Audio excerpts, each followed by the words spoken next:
Bap, bada, bap, bap, bap, bap. Orient your nailer to lessen the chance of blowout.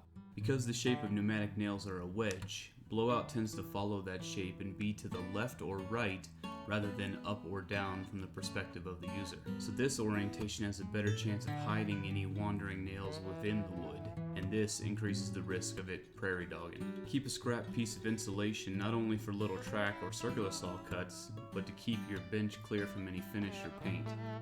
For bigger finish projects, procure a shop blanket. Keep your eyes on the dial indicator as you lock in your fence, as it can jump a little when tightening down. Keep good chisels and shit chisels.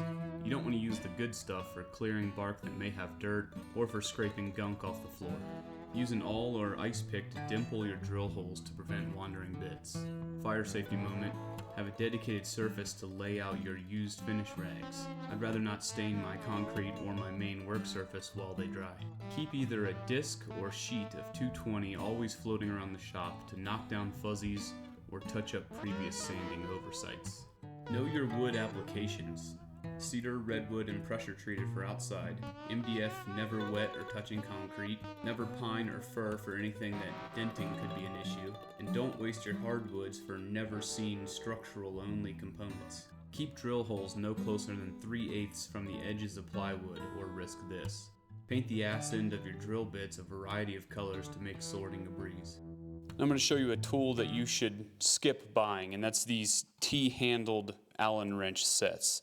I don't know about you, but I can't walk up to a Allen screw and say, that's a 6mm or that's a 7/32.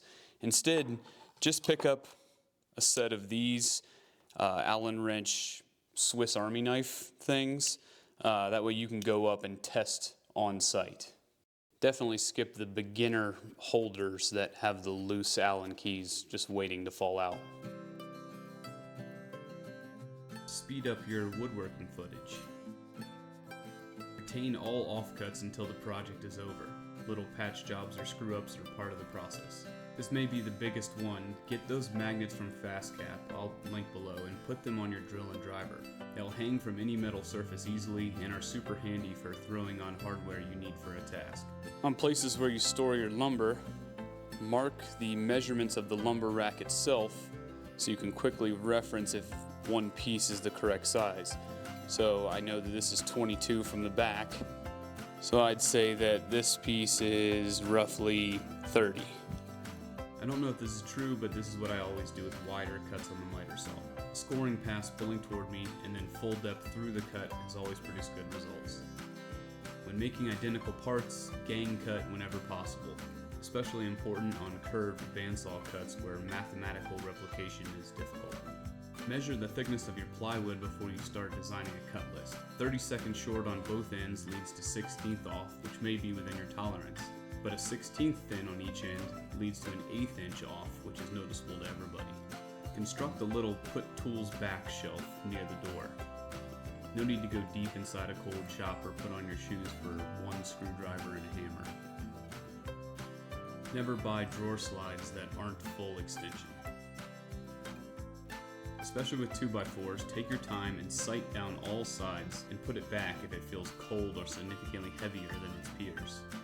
When putting in pocket screws with an impact driver, stop when the impact function begins. If you hammer it all the way home, you can screw your piece to the bench. Which leads to fill those rogue holes every now and again.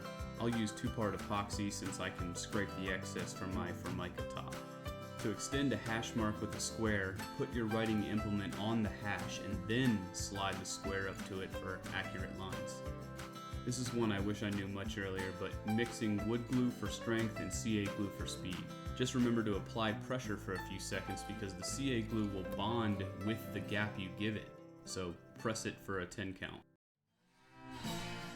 When preparing a magnet-to-magnet connection, stick them together and mark both sides. Now as long as you bury the marked side in the wood, you won't have any repelling closures. Glue an old ruler somewhere near your hardware storage. On second thought, glue rulers everywhere for easy reference. I even use my left side fence ruler pretty often. Add bricks to the bottom of top-heavy tool carts. I've got a bunch of rocks stored in my drill press cart.